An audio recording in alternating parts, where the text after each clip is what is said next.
Hello दोस्तों, आज हम स्टार्ट करेंगे ज्योमेट्री का चैप्टर नंबर 3 का प्रैक्टिस सेट 3.2। अब ये प्रैक्टिस सेट 3.2 स्टार्ट करने से पहले कुछ बेसिक इन्फॉर्मेशन मैं दे देता हूँ आपको प्रैक्टिस सेट 3.2 के बारे में, ताकि आप आसानी से इसके सम सॉल्व कर सके। अब इसमें पहला जो टॉपिक है क्या है हमारा टचिंग सर्कल। देखो टचिंग सर्कल तो मैंने ऑलरेडी आपको इंट्रोडक्शन वाले वीडियो में बता दिया और टेंजेंट सेगमेंट का भी अलग से वीडियो बनाया हूँ और 3.1 भी कंप्लीट कर दिया और तीनों ही वीडियो का लिंक मैंने डिस्क्रिप्शन में दे दिया, आप लोग जाके देख सकते हैं। अब आते हैं टचिंग सर्कल। देखो नाम में क्या है टचिंग, तो पता चल रहा है कि सर्कल क्या होते होंगे, टच होते होंगे। तो इसमें दो टाइप के हैं, पहला है हमारा एक्सटर्नली टचिंग सर्कल और दूसरा है हमारा इंटरनली टचिंग सर्कल। तो एक्सटर्नली यानी एक्सटर्नली नाम से ही पता चल रहा है कि दो सर्कल क्या होंगे, एक दूसरे को एक्सटर्नली टच करेंगे, लेकिन कंडीशन क्या होना चाहिए, सिर्फ और सिर्फ सिंगल कॉमन पॉइंट पे टच होना चाहिए।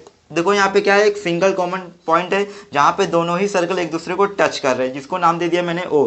तो इस सिंगल जो पॉइंट है इसे क्या बोलेंगे आप, common common point of contact. क्या कहेंगे, कॉमन पॉइंट ऑफ कॉन्टैक्ट। और देखो एक टेंजेंट लाइन भी है, देख टेंजेंट लाइन भी क्या हो रहा है, एक सिंगल कॉमन पॉइंट पे क्या है, दोनों ही सर्कल को क्या कर रहा है, टेंजेंट है, मतलब टच कर रहा है। इसलिए इस जो टेंजेंट लाइन है इसे क्या कहेंगे हम लोग, कॉमन टेंजेंट कहेंगे। क्या कहेंगे, कॉमन टेंजेंट। क्यों तो कॉमन टेंजेंट कहेंगे, क्योंकि देखो जब भी कोई लाइन सर्कल से टच होती है सिंगल पॉइंट पे तो उसे हम लोग टेंजेंट कहते हैं, लेकिन ये जो लाइन है ये दोनों ही सर्कल पे एक सिंगल पॉइंट पे टच हो रहा है, यानी ये दोनों के लिए कॉमन है, इसलिए इसे क्या कहेंगे, कॉमन टेंजेंट कहेंगे। अब एक्सटर्नली टचिंग सर्कल तो हो गया, अब आते हैं हम लोग इंटरनली टचिंग सर्कल पे। अब यहाँ पे देखो इसमें क्या हो रहा है, इंटरनली सर्कल क्या हो रहा है, एक दूसरे को एक सिंगल कॉमन पॉइंट पे टच करेगा। सिंगल कॉमन पॉइंट यहाँ पे जिसको मैंने नाम दिया है ओ। अब यहाँ पे भी एक लाइन है जो कि ये क्या है, कॉमन है। क्यों कॉमन है, क्योंकि ये दोनों ही सर्कल के कॉमन पॉइंट को क्या कर रही है, टच कर रही है, इसलिए इसे कहेंगे कॉमन टेंजेंट, इसे भी कहेंगे। इंटरनली टचिंग सर्कल और एक्सटर्नली टचिंग सर्कल में डिफरेंस में आपको तो पता ही चल गया क्या होता है। अब अगला टॉपिक है हमारा थियरम ऑफ टचिंग सर्कल। तो थियरम क्या है, देखो ये थियरम प्रूफ करने की कोई जरूरत नहीं, खाली समझ लो क्या है इस थियरम में। तो क्या बोला स्टेटमेंट में, if two circles are touching circles, अगर दो सर्कल क्या कर रहे हैं, एक दूसरे को टच कर रहे हैं, तो क्या होगा, then the common points lies.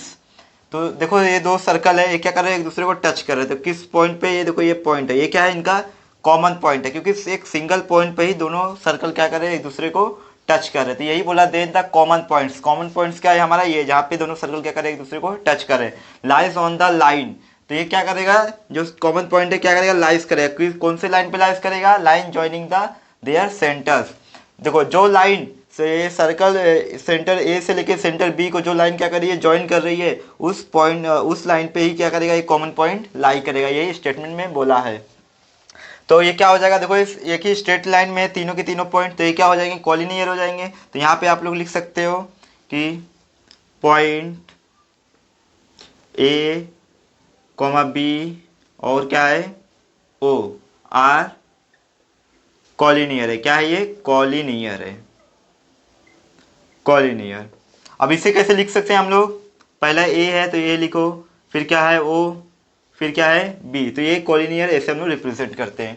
फिर आते हैं, ये तो हो गया हमारा एक्सटर्नली टचिंग सर्कल में हो गया। अब आते हैं हम लोग इंटरनली। तो पहले एक बात और बता देता हूँ, अगर आपसे कोई पूछे, क्वेश्चन में अक्सर आपके प्रैक्टिस सेट में है 3.2 में क्वेश्चन है कि जब दो सर्कल एक्सटर्नल एक दूसरे को टच करते हैं तो उनके बीच के सेंटर का डिस्टेंस क्या होगा। देखो इसका सेंटर क्या है ए और इसका सेंटर क्या है बी, तो इन दोनों सेंटर के बीच का डिस्टेंस क्या होगा, यानी ए और बी का लेंथ हमें बताना है। तो कैसे बताओगे आप, ये कॉलिनियर है तो कॉलिनियर में क्या करोगे, ये पूरा ए बी ले लोगे और प्लस क्या करोगे, ए ओ प्लस बी ओ, यानी कि ये क्या हो जाएगा, ए ओ प्लस बी ओ। तो मान लो कि ये जो बड़ा वाला सर्कल है इसका जो रेडियस है R1 ले लिया मैंने और इसका जो रेडियस है R2 ले लिया, तो क्या हो जाएगा, ए ओ कितना है, क्या है हमारा R1 है, और ओ बी यानी बी ओ कितना है हमारा R2 है। तो ऐसे आप दो। अब आते हैं हम लोग इंटरनली जो क्या है, सर्कल एक दूसरे को टच करे उस पर आते हैं। अब देखो यहाँ पे इंटरनली एक दूसरे को टच करे, यही सेम क्या है, कॉमन पॉइंट है, और दोनों ही पॉइंट पे क्या हो रहा है, ये सर्कल क्या कर रहे हैं, एक दूसरे को टच कर रहे हैं। लेकिन इसमें क्या है, इसका जो सेंटर है छोटे वाले क्या नाम है इसका, स्मॉल जो सर्कल है उसका क्या है, इसको नाम दे देता हूँ मैं क्यू नाम दे देता हूँ। और इसका जो क्या सेंटर है पी है, ये बड़े वाले सर्कल का है सेंटर और ये छोटे वाले सर्कल का क्यू है। तो हमें इनके सेंटर के बीच का डिफरेंस यानी कहाँ से कहाँ तक का, पी से लेके क्यू तक के बीच का लेंथ निकालना रहेगा। तो वही हो जाएगा इनके सेंटर के बीच का डिस्टेंस। तो कैसे निकालेंगे हम लोग, वो हम लोग निकालेंगे, बताता हूँ मैं आपको। तो यानी पी ओ पूरा निकालना पड़ेगा। और देखो ये भी क्या है, स्ट्रेट लाइन में है तीनों के तीनों पॉइंट, तो ये भी कॉलिनियर होगा। तो आप लोग इससे क्या लिखोगे, यहाँ पे भी लिख दोगे सेम पॉइंट पी क्यू और क्या है ओ आर कॉलिनियर हो जाएगा। ये भी क्या होगा हमारा कॉलिनियर होगा। लेकिन इसमें क्या होगा, अगर आपको इस सेंटर के बीच का डिफरेंस निकालना होगा तो माइनस करना होगा, क्योंकि देखो ये इंटरनली टचिंग सर्कल है। तो कैसे होगा, देखो अब कॉलिनियर है तो क्या होगा, पहले पी ओ आएगा पहले, तो देयरफॉर यहाँ क्या हो जाएगा P O is equal to क्या होगा P Q plus O Q. क्या चाहिए ओ क्यू। तो मैं मान लेता हूँ जो बड़ा वाला सर्कल है इसका क्या है R1 है, रेडियस क्या है R1, यानी ये बड़ा वाला सर्कल का रेडियस क्या होगा P से लेके O तक, यानी पी ओ कितना है हमारा R1 है। और जो छोटा वाला सर्कल उसका क्या रेडियस ले लेता हूँ R2, यानी ये इतना ले लेता हूँ इतना। तो ये क्या हो जाएगा R2 यानी ये OQ हो जाएगा। तो PO क्या है हमारे पास R1 है और PQ क्या है, PQ नहीं है, PQ हमें फाइंड आउट करने का है। और प्लस OQ कितना है R2 है। तो अब क्या सॉल्व करेंगे तो क्या हो जाएगा R1, ये R2 यहाँ आएगा तो माइनस में हो जाएगा, तो PQ को इधर ले लेता हूँ मैं R1 माइनस R2। तो आपको इंटरनली टचिंग सर्कल के बीच का सेंटर का अगर डिफरेंस निकालना होगा तो माइनस में रहेगा और ये क्या रहेगा प्लस में रहेगा। तो बस यही डिफरेंस है और कुछ नहीं है। अब स्टार्ट करते हैं हम लोग अपना प्रैक्टिस सेट 3.2। 3.2 में देखो पहला क्वेश्चन क्या है, two circle having radius 3.5 centimetre and 4.8 centimetre touch each other internally find the distance between their centres. देखो मैंने डायग्राम और गिवन और टू फाइंड ऑलरेडी लिख दिया ताकि ज़्यादा टाइम वेस्ट ना हो। तो इसमें दो रेडियस दिए हुए हैं, जो छोटा रेडियस है 3.5 सेंटीमीटर ये छोटे सर्कल का है, यानी ये बीपी क्या हो जाएगा हमारा 3.5 सेंटीमीटर, और जो 4.8 है ये बड़े सर्कल का रेडियस है यानी एपी का क्या हो जाएगा हमारा 4.8 सेंटीमीटर। तो क्या बोला है इंटरनली टच कर रहे हैं, तो मैंने वही लिख दिया यहाँ पे गिवन में, two circles with centre A and B. देखो एक सर्कल का सेंटर ए है और दूसरे सर्कल का क्या है बी है। Touch each other internally at point P. कहाँ पे टच कर रहे हैं, पॉइंट पी पे एक दूसरे को क्या कर रहे हैं टच कर रहे हैं, वो भी इंटरनली, यही लिख दिया मैंने। और उसके बाद A P equal to 4.8 centimetre मैंने बताया आपको, और B P equal to 3.5 centimetre. और फाइंड क्या करने का है हमें, देखो इधर बोला find the distance between their centres, यानी इनके सेंटर के बीच का डिस्टेंस फाइंड आउट करना है। यानी कि सेंटर ये है और दूसरा सेंटर ये है, यानी कि ये सेंटर ए बी हमें फाइंड आउट करने का है। तो यहाँ टू फाइंड में ए बी मैंने लिख दिया है। अभी देखो ये एक ही स्ट्रेट लाइन में ए बी पी, तो ये क्या है कॉलिनियर है, और कैसे है रीजन भी लिखना होगा आपको। तो लिख देता हूँ पहले मैं यहाँ पे ए क्या है, फिर B P are collinear. Reason में क्या लिखोगे, रीजन में देखो आप लोग लिखोगे when two circle touch each other. देखो दोनों सर्कल क्या कर रहे हैं, एक दूसरे को टच कर रहे हैं। पॉइंट ऑफ कांटेक्ट, जो इनका पॉइंट ऑफ कांटेक्ट है lies on the line joining the centre, यानी जो लाइन सेंटर को ज्वाइन कर रही है पॉइंट ऑफ कांटेक्ट उस पर क्या कर रहा है लाई कर रहा है, यही हमें लिखने का। तो यहाँ पे लिखेंगे व्हेन टू, देखो क्या लिखा, when to circles touch each other point of contact lies on the line joining the centre. देखो ये इंटरनली टचिंग सर्कल के लिए है, और जब एक्सटर्नली टचिंग सर्कल होगा सिर्फ और सिर्फ एक वर्ड का डिफरेंस रहेगा, क्या रहेगा, तो यहाँ पे जॉइनिंग द टू सेंटर आ जाएगा बस एक्सटर्नली में, वो भी आगे मैं बताता हूँ, इसके बाद है क्वेश्चन। तो अभी ये कॉलिनियर है तो क्या हो जाएगा हमारा, जो ए पी होगा इन दोनों के सम के, यानी कि जो ए पूरा ए पी होगा A B plus B P के सम के बराबर होगा। यानी कि देखो यहाँ पे therefore AP is equal to AB plus BP। तो AP कितना है हमारे पास 4.8 सेंटीमीटर है, 4.8 सेंटीमीटर। AB हमें फाइंड आउट करने का है, प्लस BP है 3.5 सेंटीमीटर है ना। तो अभी क्या करो 3.5 को यहाँ लूँगा तो माइनस में हो जाएगा, तो मैं क्या करता हूँ दोनों को वहीं ले लेता हूँ और AB को यहाँ ले लेता हूँ अरेंज करके। तो ये क्या हो जाएगा 4.8 माइनस 3.5 5, अब माइनस करेंगे तो क्या हो जाएगा, 3 माइनस करेंगे तो बचा 1.8, फिर 0.5 माइनस करेंगे तो बचेगा 1.3 सेंटीमीटर। यानी कि इन दोनों के सेंटर के बीच का जो डिफरेंस है, डिस्टेंस है, वो कितना है 1.3 सेंटीमीटर। यानी कि ये भी कितना आया हमारा 1.3 सेंटीमीटर। क्वेश्चन नंबर 2 देखो क्या बोला, to circles having radius 5.5 centimetre and 4.2 centimetre touch each other externally. अब दोनों के दोनों सर्कल क्या हो रहे हैं, एक्सटर्नली टच हो रहे हैं, और इनका जो रेडियस दिया है का 5.5, यानी 5.5 बड़ा है तो क्या होगा, ये बड़े वाले सर्कल का होगा, यानी इसका पॉइंट ऑफ कॉन्टैक्ट क्या है यहाँ पे, तो इसको नाम दे दिया मैंने आर। तो ये पी आर कितना हो जाएगा, हमारा बड़ा वाला सर्कल क्या हो जाएगा 5.5 सेंटीमीटर, और ये 4.2 सेंटीमीटर ये छोटे वाले सर्कल का, यानी क्यू आर हो जाएगा। कितना हो जाएगा ये 4.2 सेंटीमीटर। यानी कि पी आर क्या होगा हमारा, पी आर क्या होगा हमारा, पी आर होगा हमारा 5.5 सेंटीमीटर, और क्यू आर क्या होगा हमारा 4.2 सेंटीमीटर। ये देखो गिवन है, ऑलरेडी क्वेश्चन में दिया हुआ है, तो यहाँ पे लिख दोगे आप लोग गिवन। और बाकी मैंने ये गिवन क्या लिखा है, two circle with centre P and Q, circle P and Q क्या हो रहा है, touch each other externally at point R, point R पे एक दूसरे को क्या कर रहे हैं, टच कर रहे हैं। तो टू फाइंड में क्या आ जाएगा, तो फाइंड क्या करने का है, find the distance between their centres. इसका सेंटर पी है और इसका सेंटर क्यू है, तो यानी कि इनके सेंटर के बीच का डिस्टेंस यानी पी क्यू पूरा हमें फाइंड आउट करना है। तो यानी क्या फाइंड आउट करना है, पी क्यू। तो आपको पता है जब एक्सटर्नली टच करते हैं तो क्या होता है, प्लस होता है दोनों के दोनों, यानी P R plus Q are होगा। वो कैसे होगा मैं बताता हूँ आपको। तो ये तीनों स्ट्रेट लाइन में है, देखो पी बी और क्यू, और ये जो आर है यहाँ पे सिर्फ मैंने लिखा यहाँ पे, हाँ, लेकिन ये आर है यहाँ पे ही। तो ये क्या हो जाएगा, कॉलिनियर हो जाएगा, यानी क्या हो जाएगा यहाँ पे देखो पी आर क्यू। तो रीजन में वही इसके पहले जो लिखे थे वो लिख देना, बस एक एंडिंग में सेंटर के पहले 2 लिख देना। मैं लिख देता हूँ यहाँ पे, when to circles touch each other the point of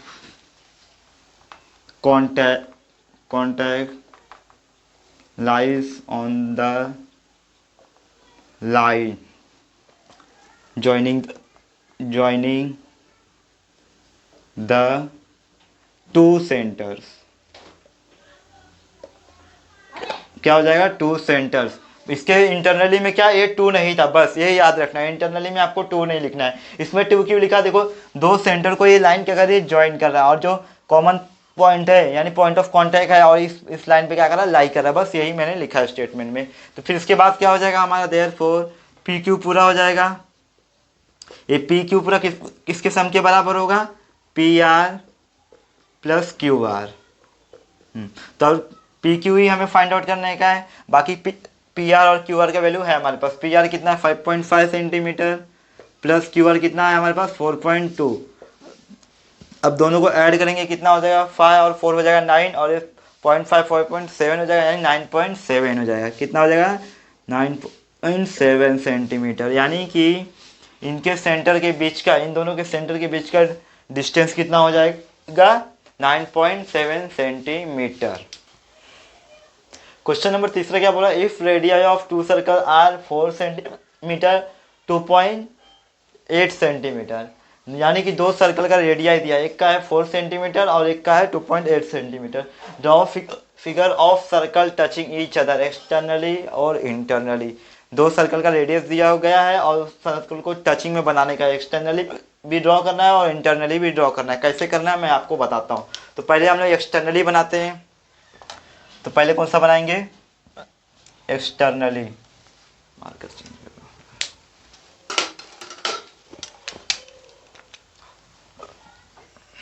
externally touching circle बनाता हूँ पहले, एक्सटर्नली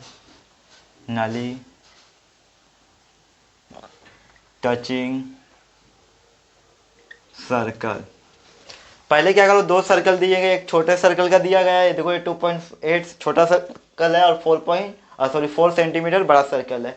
तो इन दोनों को पहले ऐड करो 4, तो ऐड करूँगा, देखो 4 प्लस 2.8 कितना हो जाएगा, 6.8 हो जाएगा। तो आपको करना क्या है, अपने स्केल पे 6.8 एक स्ट्रेट लाइन खींचनी है। क्या करना है, 6.8। तो मैं खींचूंगा तो बहुत छोटा आएगा, तो आप लोग क्या करना, आपकी बुक पे मेजर करके ले लेना। तो मैं इसको मान लेता हूँ कि मेरा 6.8 ये है नहीं, लेकिन मान लेता हूँ ये मेरा 6.8 सेंटीमीटर है। तो ये टोटल हो गया 6.8 सेंटीमीटर। तो एक पॉइंट यहाँ पे है, दूसरा पॉइंट यहाँ पे है। तो करना क्या है आपको, एक पॉइंट यहाँ ले लो और दूसरा पॉइंट यहाँ ले लो, और इसे नाम दे दो, एक को नाम दे दो ए और एक को नाम दे दो बी। अब बड़ा वाला सर्कल का रेडियस क्या है, 4 सेंटीमीटर। तो आपको राउंडर लेना है और राउंडर में पेंसिल डालने का है, फिर उसके बाद 4 सेंटीमीटर मेज़र करने का है स्केल पे। मेज़र करने के बाद मान लो मैंने मेज़र कर लिया, हाँ 4 सेंटीमीटर मेज़र कर लिया, राउंडर का एक हिस्सा यहाँ पे रखने का और दूसरे से, जैसे मान लो मेरा 4 सेंटीमीटर यहाँ आ रहा है, तो क्या करूँगा मैं, एक यहाँ पे रखूँगा, फिर ऐसा क्या करूँगा, इसे राउंड करूँगा, तो मेरा 4 सेंटीमीटर ये हो गया। हाँ, अब दूसरा कितना बचा है, 2.8। तो ये 2.8 ही बचा हुआ, क्यों, क्योंकि हम लोगों ने 6.8 लिया था। अब 4 सेंटीमीटर ये बन गया, तो बच्चा कितना है, 2.8। अगर आपको लगता है कुछ डाउट है तो आप एक बार मेज़र करके देख सकते हो। तो आपका जो 2.8 बचा है, तो क्या करोगे, राउंडर यहाँ रखोगे और यहाँ पे ऐसे यहाँ ऐसे करोगे, ऐसे करोगे, ऐसे, ये थोड़ा मिस्टेक हो गया,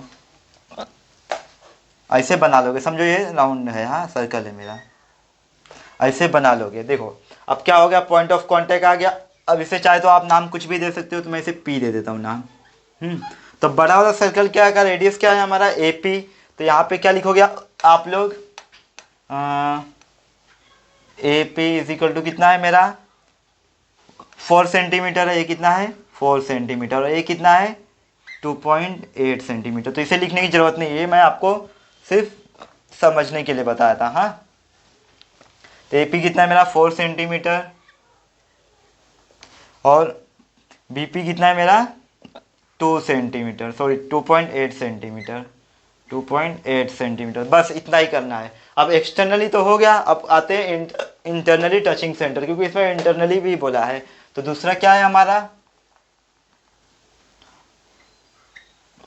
internally touching centre, internally touching centre नहीं, सर्कल रहेगा, circle. Internally touching centre circle में क्या करोगे आप लोग, बड़ा वाला रेडियस कौन सा है, 4 सेंटीमीटर बड़ा है, तो पहले इसे बनाएंगे। तो मान लेता हूँ मेरा 4 सेंटीमीटर, इधर मेजर कर लेता हूँ एक बार, जितना लिया हो सेम उतना ही ले लेता हूँ। मान लेता हूँ मेरा 4 सेंटीमीटर ये है,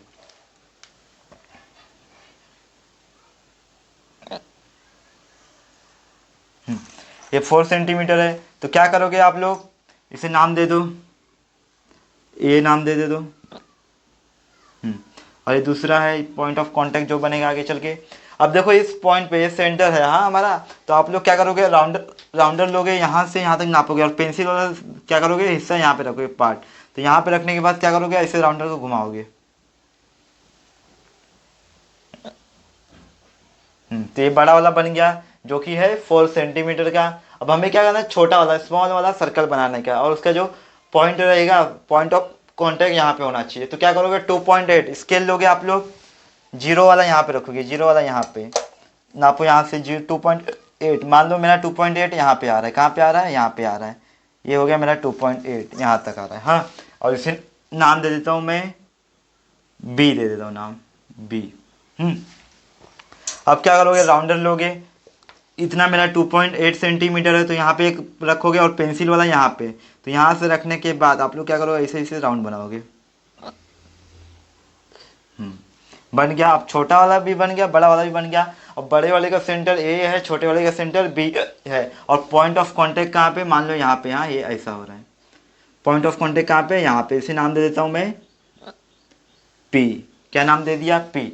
अब बड़े वाले सेंटर का रेडियस क्या है, AP, क्या है AP, तो AP इज इक्वल टू क्या हो जाएगा 4 सेंटीमीटर, और छोटे वाले सेंटर का रेडियस क्या है BP, सॉरी सर्कल का रेडियस क्या है BP, तो ये क्या हो जाएगा 2.8 सेंटीमीटर।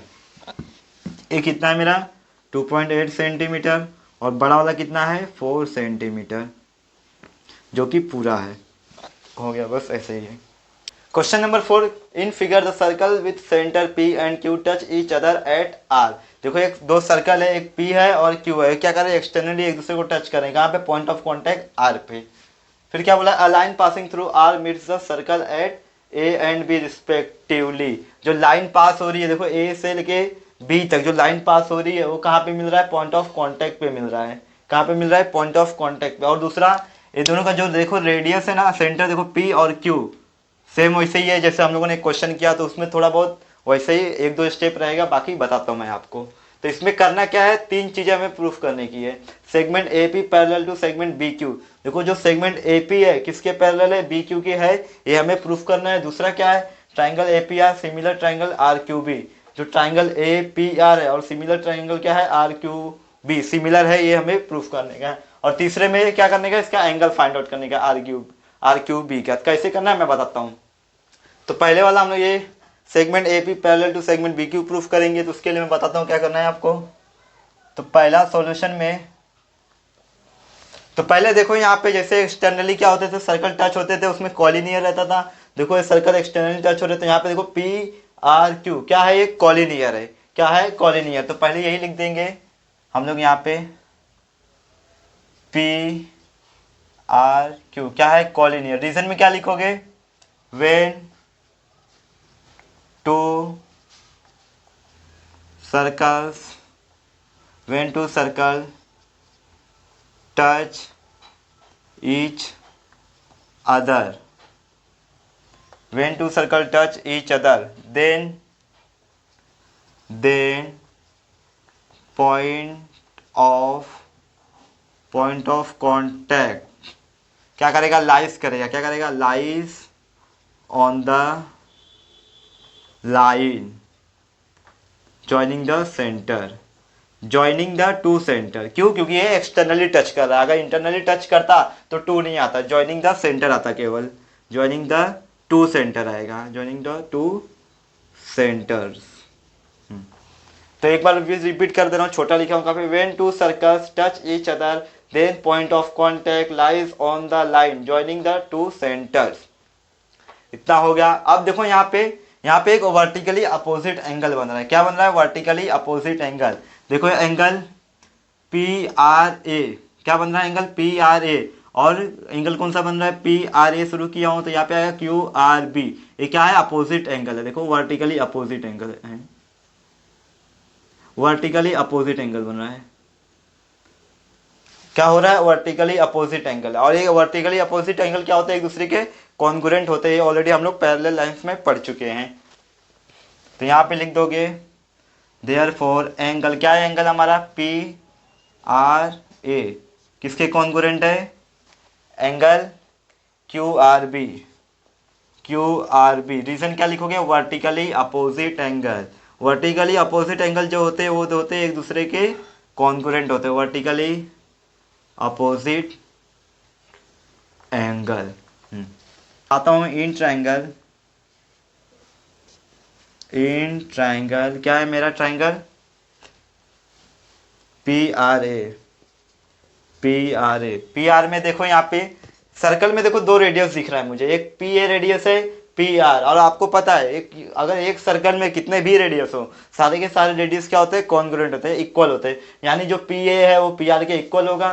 तो यहाँ पे लिख सकते हैं हम लोग सेगमेंट, क्या सेगमेंट है हमारा PA, स्पष्ट नहीं दिख रहा है, segment PA congruent to segment किसके कॉन्ग्रुएंट है, PR के।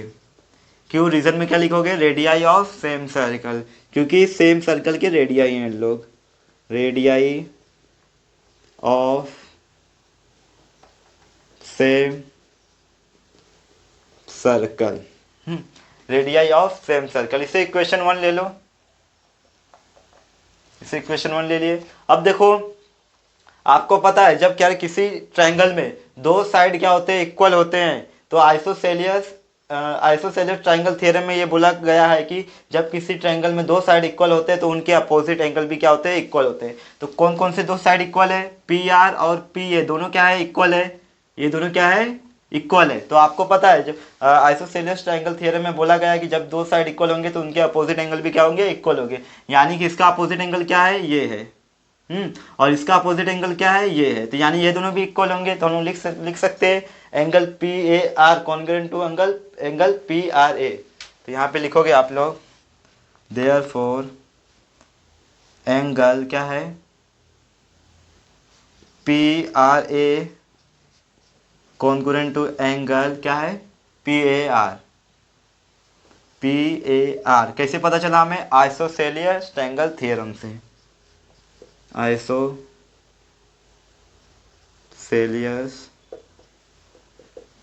ट्रायंगल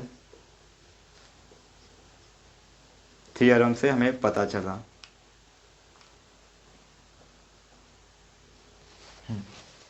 अब इतना हो गया। अब आगे देखो, चलो एंगल से क्या करता हूँ, इसे इक्वेशन 2 ले लेता हूँ, यहाँ पे लिख देता हूँ, इसे इक्वेशन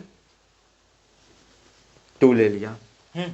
इसे इक्वेशन 2 ले लिया। अब आते हैं हम लोग एंगल कौन से ट्रायंगल में आएंगे, तो P angle triangle P R A हो गया। अब आते हैं हम लोग ट्रायंगल क्यू आर बी में, same angle Q R B. तो इधर लिखेंगे in triangle Q R B में। अब क्यू आर बी में देखो यहाँ पे भी क्या है, सेम रेडियस है। A Q B equal to Q R हुआ, क्यों, क्योंकि भी एक ही सर्कल के सेम रेडियस है, तो ये दोनों भी कॉन्ग्रुएंट होंगे। तो यहाँ पे लिख देते हैं हम लोग सेगमेंट, क्या सेगमेंट लिखेंगे, Q B equal to Q R, Q B congruent to segment Q R. Reason क्या लिखोगे, radii of same circle, radii of same circle. ये क्या है, सेम सर्कल के रेडियाई है। अब एक से ज्यादा रेडियस होता है तो उसे रेडियाई बोलते हैं। फिर इसके बाद अब देखो, जैसे इसमें क्या दो साइड इक्वल थे तो अपोजिट एंगल इक्वल थे, तो इसमें भी क्या है, देखो ये दो साइड क्या है, इक्वल है। तो इसमें भी आइसोसेलियस ट्रायंगल थ्योरम यूज कर सकते हैं। तो दोनों साइड इक्वल है तो इनके अपोजिट एंगल भी इक्वल होंगे। तो इसका अपोजिट एंगल क्या है, ये है, और इसका अपोजिट एंगल क्या है, ये है। तो यानी कि ये दोनों भी इक्वल होंगे। यानी कि मैं बोल सकता हूँ angle Q R B congruent to angle Q B R. तो यहाँ पे लिख दोगे therefore angle Q R B congruent to angle Q B R, Q B R. Reason क्या रहेगा, सेम ये वाला, कहाँ गया, आइसोसेलियस ट्रायंगल थ्योरम। तो पहले इसे इक्वेशन 3 लिख लो, इक्वेशन 3। अब यहाँ पे लिखोगे आइसोसेलियस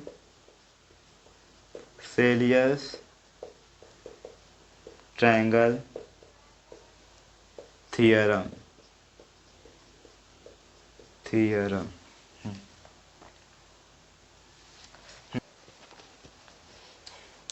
अब इक्वेशन 1, 2 और 3 का यूज करके हम लोग इक्वेशन 4 बनाएंगे। कैसे, मैं बताता हूँ। पहले मैं लिख देता हूँ फिर आपको समझाता हूँ। तो पहले मैं लिख देता हूँ फिर समझाता हूँ आपको। तो इक्वेशन फ्रॉम इक्वेशन 1, 2 एंड 3 का यूज करके क्या होगा, ये कैसे होगा अभी बताता हूँ। पहले लिख ले दूँ मैं, P R A congruent to P A R congruent to angle Q R B, Q R B congruent to angle क्या बचा है, क्यू बी आर। इसे इक्वेशन 4 ले लो। चलो मैं बताता हूँ कैसे हुआ। यहाँ पे देखो हमें क्या करना है, ये दो को और ये दो को क्या करना है, कॉन्ग्रुएंट बताने का है। कैसे बताया, देखो जो पी आर ए है, एंगल पी आर ए किसके कॉन्ग्रुएंट है, पी ए आर के। लेकिन इसमें अगर देखोगे इक्वेशन 1 में जो पी आर ए है, देखो यहाँ पे भी पी आर ए है, यहाँ पे पी आर ए, तो जो पी आर ए है किसके इक्वल है, क्यू आर बी के। और ये क्यू आर बी के अगर इसके इक्वल है तो जो क्यू आर बी है ये दोनों के इक्वल हो जाएगा। चलो ठीक है, तो क्यू आर बी देखो इसमें भी है, जब क्यू आर बी ये दोनों के इक्वल है और ये क्यू आर बी किसके इक्वल, इसके इक्वल है, तो यानी ये क्यू बी आर बी ये तीनों के इक्वल हो जाएगा। तो वही लिख दिया मैंने चारों के चारों angle from equation 1 and 2 and 3 से। अब आते हैं हम लोग यहाँ पे देखोगे, अब ये चारों एक दूसरे के कॉन्ग्रुएंट है, तो कोई इक्वेशन 1 4 का यूज़ करके मैं एक चीज़ बता सकता हूँ। क्या, देखो यहाँ पे अल्टरनेट एंगल टेस्ट। देखो यहाँ पे z बन रहा है ऐसे z। अब आपको पता है अल्टरनेट एंगल में क्या होता है, जो होते हैं एंगल क्या होते हैं, कॉन्ग्रुएंट होते हैं। क्या होते हैं, कॉन्ग्रुएंट होते हैं। तो अल्टरनेट एंगल कहाँ पे बना है, PAR, देयरफॉर एंगल PAR किसके कॉन्ग्रुएंट है, एंगल देखो यहाँ पे QBR किसके कॉन्ग्रुएंट हो जाएगा, QBR के। फ्रॉम इक्वेशन 4 लिख दो यहाँ पे, फ्रॉम 4। अगर ऐसे नहीं समझ में आया तो देखो यहाँ पे भी दिया हुआ है, जो एंगल PAR है किसके कॉन्ग्रुएंट है, QBR नहीं है यहाँ पे, हाँ यहाँ पे है QBR। तो यहाँ पे QBR ये चारों एक दूसरे के कॉन्ग्रुएंट है, तो इसमें से यही दो लिख दिया मैंने, angle PAR congruent to angle QBR। तो अगर ये क्या है, एंगल क्या है, कॉन्ग्रुएंट है, तो ये जो सेगमेंट होगा PA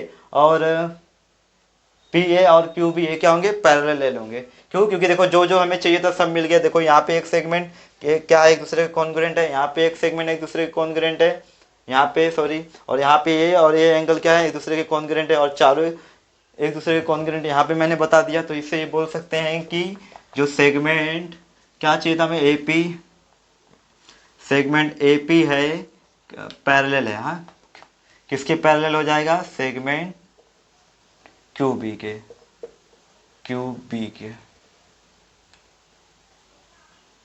QB के पैरेलल हो जाएगा। चलो पहला तो हो गया। अब दूसरा हमें क्या प्रूफ करने का है, triangle APR congruent to triangle RQB। तो यहाँ पे लिख दोगे आप, इन triangle APR similar to triangle RQB।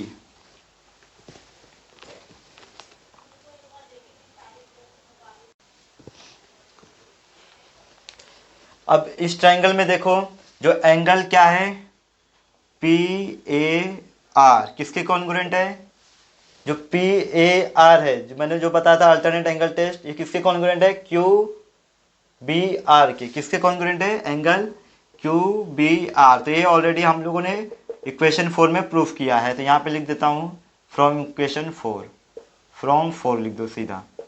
फिर एक और बताना होगा, एक और एंगल।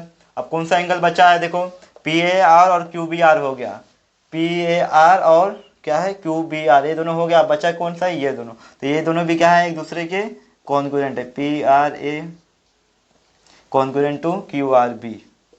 ये कहाँ से पता चला, ये भी हमें 4 से पता चला, फ्रॉम इक्वेशन 4 से पता चला। तो देखो यहाँ पे जो यहाँ तक कर देगा या फिर यहाँ तक इक्वेशन 3 तक कर देगा, बाकी वो अपने आप सॉल्व कर देगा, क्योंकि इसके बाद जो सॉल्यूशन है सब ये सब देख के ही सॉल्व करने का है आपको। तो यहाँ पे हम लोग बोल सकते हैं, यहाँ पे लिख दूंगा therefore angle APR similar to triangle RQB। कैसे पता चला, angle test of similarity.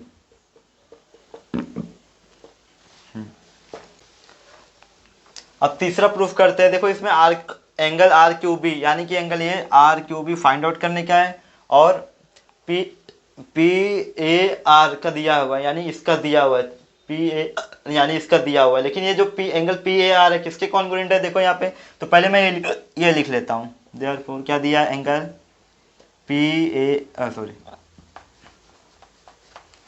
PAR कितना दिया है, 35 डिग्री। इसे इक्वेशन आप लोग कौन सा ले लोगे, 4 ले लोगे। अब देखो जो एंगल दिया, एंगल का वैल्यू दिया है PAR का, ये किसके कॉन्ग्रुएंट है, देखो PAR QRB और QBR के कॉन्ग्रुएंट है, यानी ये तीनों क्या है, एक दूसरे के इक्वल है। तो यानी जो वैल्यू इसकी है और ये दोनों की भी वैल्यू हो जाएगी। तो यहाँ पे लिख दूंगा मैं, therefore angle QRB equal to angle Q B R क्या हो जाएगा, ये भी 35। क्यों? क्योंकि ये तीनों ही एक दूसरे के कॉन्ग्रुएंट थे। तो यहाँ पे रीजन क्या लिखोगे, फ्रॉम 4 एंड 4 एंड 5 से पता चला कि ये देखो दो एंगल हमें पता है, क्यू आर बी पता है और क्यू बी आर, तो तीसरा हम लोग आसानी से निकाल सकते हैं। कैसे? The sum of all angle of a triangle is 180 degree के हिसाब से। तो यहाँ पे आप लोग लिखोगे देयर फोर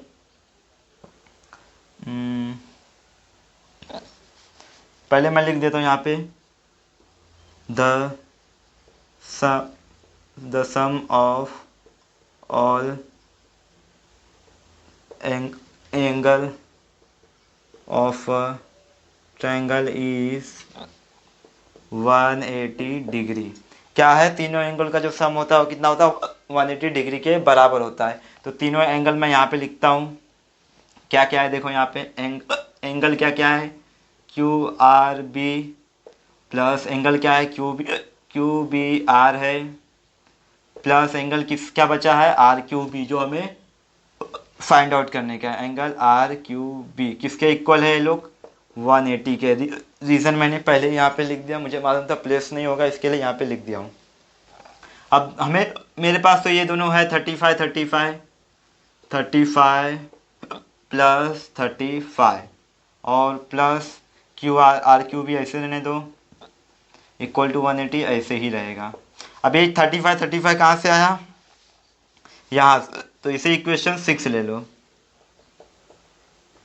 और लिख दो यहाँ 6 से मिला, फ्रॉम इक्वेशन 6। तो दिखेगा नहीं आप लोगों को, तो यहाँ मैं लिख देता हूँ फ्रॉम 6 से।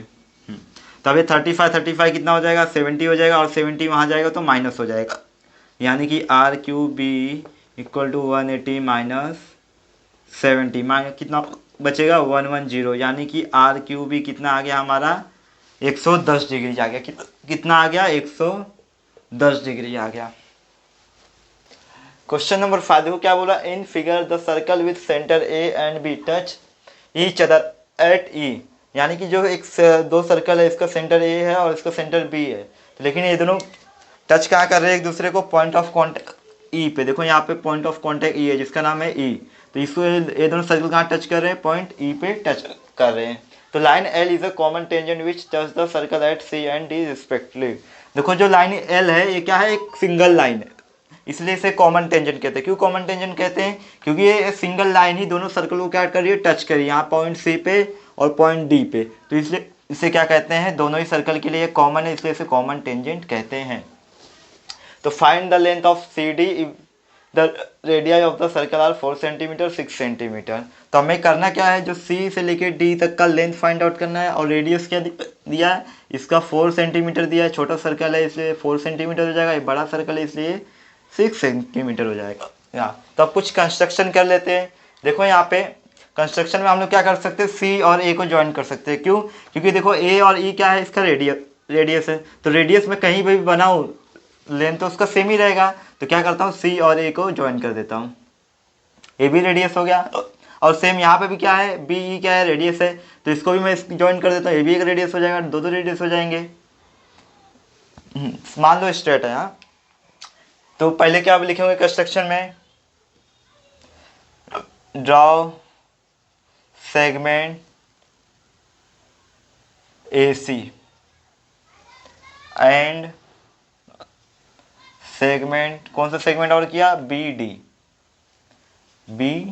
डी। अब एक कंस्ट्रक्शन और करना होगा। क्यों? क्योंकि देखो ये जो लाइन आई है ना, हमें सी डी का फाइंड आउट करने का है, तो इसके पैरेलल कोई लाइन रहेगी इसके सामने जस्ट अपोजिट में, तो हम तभी हम लोग ये फाइंड आउट कर सकते हैं। तो लेकिन ये जो लाइन है क्या है, स्ट्रेट है, तो हमें एक ऐसा बनाना पड़ेगा ताकि इसके पैरेलल हो जाए और बी डी के परपेंडिकुलर हो, यानी कि ऐसा। मान लो ये एकदम स्ट्रेट लाइन है, इस सी डी के पैरेलल है और बी डी के क्या है, परपेंडिकुलर। इसे नाम दे देता हूं मैं, क्या नाम दे देता हूं इसे, एफ दे देता हूं, एफ नाम दे दिया। तो क्या ड्रॉ किया मैंने, ड्रॉ, फिर दूसरा लिखो ड्रॉ साइड क्या है, ए एफ, परपेंडिकुलर टू, किसके परपेंडिकुलर है, बी डी के परपेंडिकुलर, सेगमेंट बी डी के परपेंडिकुलर है। तो क्या हो गया है, जब ये बी डी के परपेंडिकुलर हुआ तो ये क्या हो गया, कॉलिनियर हो गया, बी एफ डी। तो यहाँ पे लिख दोगे बी एफ डी क्या है, कॉलिनियर है। चलो अब इतना तो हो गया। अब आते हैं हमारे पुराने अंदाज में, जो इसके पहले क्वेश्चन सॉल्व किए तो उसमें क्या करते थे हम लोग, ये लाइन और ये लाइन क्या हो रहा है, सेंटर जोड़ रही है, सर्कल हो क्या, टचिंग सर्कल है, तो यानी कि ए ई बी क्या होगा, कॉलिनियर होगा। और क्यू होगा, ये भी लिख देता हूँ मैं, तो क्यू होगा when two circle are touch each other then the point of contact lies on the line joining the centre. जो क्या है, पॉइंट ऑफ कॉन्टैक्ट होगा वो उस लाइन पे लाई करेगा जो ए और बी के सेंटर को जोड़ रहा है। तो यहाँ पे लिख दूंगा पहले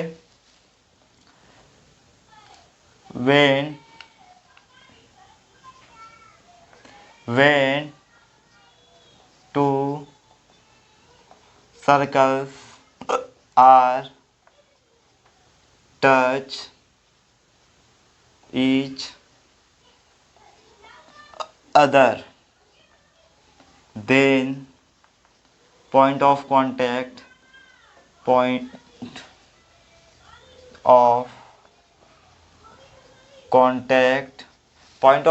क्या करेगा, लाइज करेगा, लाइज ऑन द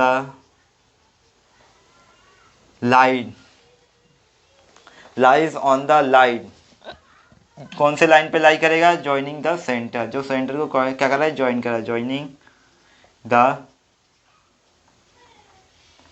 सेंटर्स। तो जब ये सेंटर्स को ज्वाइनिंग करेगा तो जो मिडल में है ई क्या हो जाएगा, कॉलिनियर हो जाएगा, ए बी। तो ए भी लिख देता हूँ मैं यहाँ पे, ए ई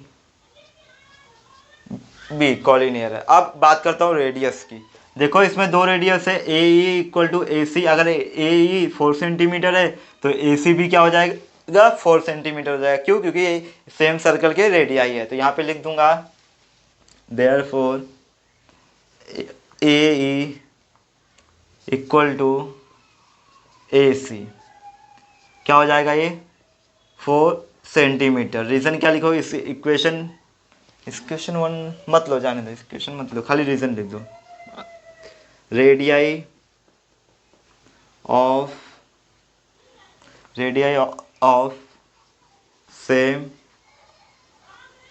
सर्कल। चलो एक हो गया। अब दूसरे में आते हैं। देखो दूसरे में भी क्या है, बी डी और बी ई सेम सर्कल के रेडियाई है, तो ये भी 6 सेंटीमीटर, ये भी 6 सेंटीमीटर हो जाएगा। तो यहाँ पे लिखेंगे therefore B E equal to B D क्या हो जाएगा, 6 सेंटीमीटर। रीज़न सेम रहेगा जो ऊपर लिखा हो मैंने, रेडियाई ऑफ सेम सर्कल आप लोग लिख लेना।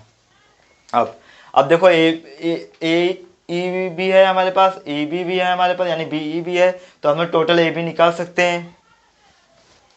तो यहाँ पे लिखोगे therefore A B equal to, देखो A B equal to A E plus B E, by reason लिख दोगे ए ई बी कॉलिनियर है इसके लिए। तो ए ई क्या है हमारे पास 4 और बी क्या है 6, तो ये कितना हो जाएगा 10। तो यानी कि ए बी का जो लेंथ है वो क्या है। अब देखो आगे यहाँ पे एक क्वाड्रिलेटरल बना है ए सी डी एफ। तो पहले इतना लिखता हूँ फिर आपको बताता हूँ क्या करने का है। तो यहाँ पे लिख दूंगा in quadrilateral A C D F. A C D F में क्या होगा, देखो ये जो टेंजेंट लाइन है, तो मैंने आपको पहले बताया जब भी कोई लाइन सर्कल को टेंजेंट होती है तो रेडियस के परपेंडिकुलर होती है। तो टेंजेंट लाइन है तो रेडियस ये है, तो इससे क्या हो जाएगा परपेंडिकुलर। आपको पता है जब परपेंडिकुलर होता है तो क्या होता है 90 डिग्री का एंगल बनता है। सेम यहाँ पे भी जब भी कोई लाइन सर्कल को टेंजेंट होती है तो क्या होती है, रेडियस के परपेंडिकुलर होती है। टेंजेंट कैसे है, क्योंकि ये इसका ये सिंगल पॉइंट पे क्या कर रही है, टच कर रही है, वो भी सिंगल पॉइंट पे टच कर रही है, इसलिए दोनों ही एंगल क्या हो जाएंगे 90 डिग्री हो जाएंगे। तो यहाँ पे मैं लिख सकता हूँ एंगल क्या बन रहा है, ए सी डी क्या होगा 90 डिग्री होगा। और दूसरा भी angle A C D 90 degree है, तो क्या होगा एफ डी सी भी 90 डिग्री होगा, एफ डी सी भी 90 डिग्री होगा। रीजन क्या लिखोगे आप लोग? हाँ, tangent perpendicular to the radius, tangent perpendicular to radius, perpendicular to radius of the circle at the point of contact, sorry, tangent perpendicular to radius at the point of contact, at the point of contact, इतना लिख देना reason. अब देखो यहाँ पे ये जो line मैंने कंस्ट्रक्ट किया है ए एफ, ये किसके परपेंडिकुलर है? बी डी के। अगर ये परपेंडिकुलर है तो ये भी क्या करेगा? 90 डिग्री का एंगल बनाएगा। तो यानी कि मैं क्या बोल सकता हूँ, ए एफ डी भी क्या होगा? 90 डिग्री होगा। क्या होगा? ए एफ डी भी क्या होगा? 90 डिग्री होगा। तो इसमें रीजन क्या लिखोगे? कंस्ट्रक्शन किया हमने, इसलिए लिख दो कंस्ट्रक्शन, कंस्ट्रक्शन। फिर अब देखो क्या बचा है, लास्ट वाला बचा है। क्या बचा है? F A C, F A सी बचा है। बाकी तीन अगर 90 डिग्री है तो चौथा भी 90 डिग्री होगा, जाहिर सी बात है। तो यहाँ पे लिख देंगे एफ ए सी, ये भी क्या होगा? 90 डिग्री। इसमें रीजन क्या लिखोगे? रिमेनिंग एंगल, बचा हुआ एंगल, ये बचा हुआ एंगल था इसलिए क्या है? Remaining angle. चलो अब साइड तीनों ही चारों ही क्या है? 90 डिग्री के। अब ऐसा कोई क्वाड्रिलेटरल बताओ जिसमें क्या होते हैं? चारों ही साइड क्या होते हैं? 90 डिग्री के होते हैं। तो स्क्वायर भी होता है और क्या होता है? रेक्टेंगल भी होता है। लेकिन ये हमें क्या दिख रहा है? रेक्टेंगल दिख रहा है। तो ये क्या हो जाएगा? रेक्टेंगल। तो यहाँ पे लिखेंगे therefore quadrilateral, quadrilateral A C D F, A C D F is क्या है? रेक्टेंगल। कैसे पता चला? क्योंकि इसके चारों जो एंगल है, तो यहाँ रीजन में लिख दूंगी डेफिनेशन से पता चला। कैसे पता चला? डेफिनेशन से। तो डेफिनेशन क्या होता है? इसके अपोजिट साइड क्या होते हैं? इक्वल होते हैं, और जो चारों एंगल होते हैं वो क्या होते हैं? 90 डिग्री के होते हैं। तो मैंने बता दिया। अब क्या होगा? ए सी जो है एफ डी के इक्वल होगा, और ए बी जो सॉरी ए एफ जो है वो सी डी के इक्वल होगा। तो यहाँ पे लिख दे सकते हैं हम लोग therefore A C equal to क्या हो जाएगा? F D. और ए सी जब इक्वल टू एफ डी होगा तो जो मतलब ए सी का वैल्यू होगा सेम वैल्यू एफ डी का भी हो जाएगा। तो यहाँ पे क्या लिख दूंगा? एफ डी का वैल्यू क्या है हमारे पास? सॉरी, ए सी का वैल्यू क्या है? 4 सेंटीमीटर। तो अभी के लिए रहने दो, पहले ये बता देता हूँ फिर। तो इसे इक्वेशन क्या कर लोगे? थोड़ा इक्वेशन में चेंज कर दो। इसे इक्वेशन 1 ले लो, इसे 2 ले लो, और 3 कहाँ पे लोगे आप लोग? इसे 3 ले लो, इसे इक्वेशन 3 ले लो। अब ए C equal to F D हो गया, तो जो ए एफ होगा वो सी डी के इक्वल होगा। तो यहाँ पे लिख दोगे ए एफ इक्वल टू किसके हो जाएगा? सी डी के। तो इसे इक्वेशन 4 ले लो। तो रीजन क्या लिख दोगे? जो रेक्टेंगल के अपोजिट साइड होते हैं क्या होते हैं? इक्वल होते हैं। तो यहाँ पे लिखोगे opposite sides of rectangle are equal होते हैं। क्या होते हैं? इक्वल होते हैं। अब इक्वेशन 3 से और इक्वेशन 1 से हम लोग एफ डी का वैल्यू क्या कर सकते हैं? 4 सेंटीमीटर ले सकते हैं। क्यों? जो एफ डी है ए सी के बराबर है, और जो ए सी का वैल्यू है क्या है? 4 सेंटीमीटर। तो हम लोग लिख सकते हैं एफ डी इक्वल टू क्या हो जाएगा? 4 सेंटीमीटर। रीजन क्या लिखोगे? From 1 and 3, from 1 and 3। अब देखो यहाँ पे अगर मैं कह रहा, ये देखो ये एक ही स्ट्रेट लाइन में है, तो बी एफ डी क्या हो जाएंगे? कॉलिनियर हो जाएंगे। अब बी एफ डी कॉलिनियर हो जाएंगे तो एफ डी का वैल्यू है हमारे पास और बी डी का भी वैल्यू है हमारे पास। तो हम लोग बी एफ का वैल्यू आराम से निकाल सकते हैं। तो आइए लिखता हूँ। तो क्या हो जाएगा? बी डी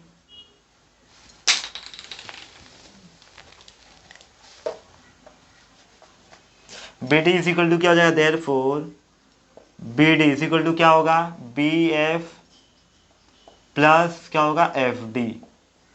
रीजन क्या रहेगा, बी एफ डी क्या है, कॉलिनियर है। तो बी डी का वैल्यू क्या है हमारे पास, देखो यहाँ पे बी डी का वैल्यू होगा हमारे पास 6 सेंटीमीटर है। क्या है बी डी का वैल्यू, 6 सेंटीमीटर, ये 6 ले लो।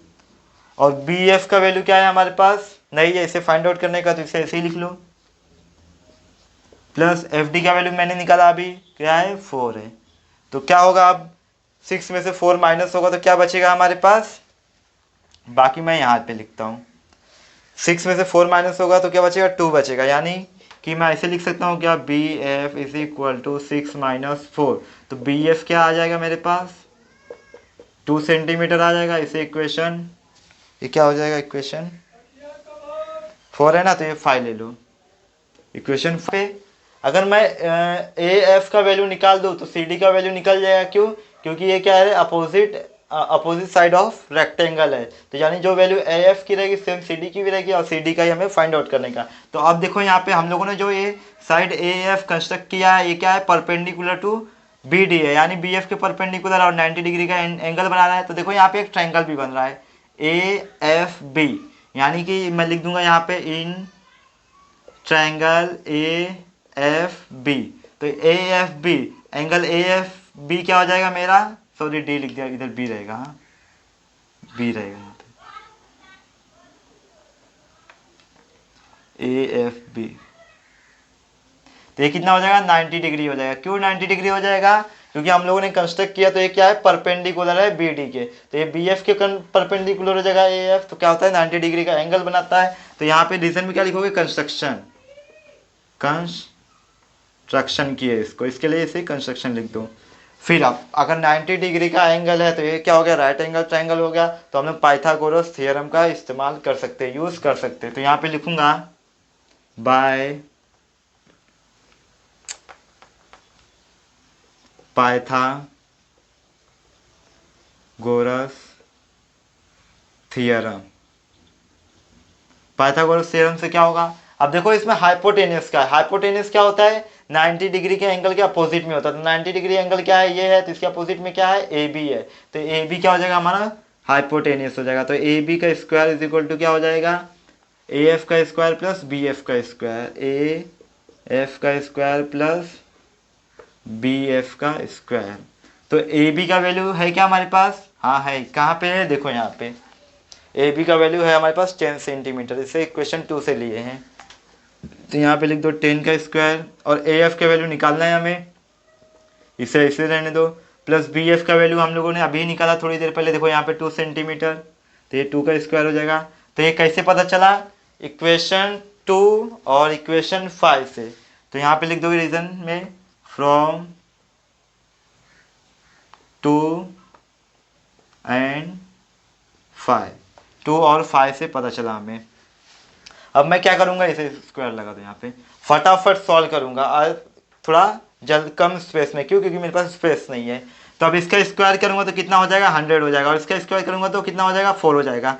तो ये अगर 100 का स्क्वायर होगा तो ये 100 हो जाएगा, सॉरी 10 का स्क्वायर 100 आ जाएगा, और 2 का स्क्वायर 4। तो मैं इसे यहाँ पे ले लूँगा 4 को डायरेक्ट। तो क्या बचेगा, ए एफ का स्क्वायर बचेगा। अब ये इसमें से इसमें माइनस होगा तो ए एफ स्क्वायर को मैं यहाँ ले लेता हूँ। अब ये माइनस होगा तो बचेगा क्या, 96। अब स्क्वायर रूट ले लेता हूँ दोनों साइड, स्क्वायर रूट लूँगा तो ए स्क्वायर हट जाएगा यहाँ से, तो बचेगा क्या, अंडर रूट में 96। तो यहाँ पे लिख दोगे टेकिंग स्क्वायर रूट, टेकिंग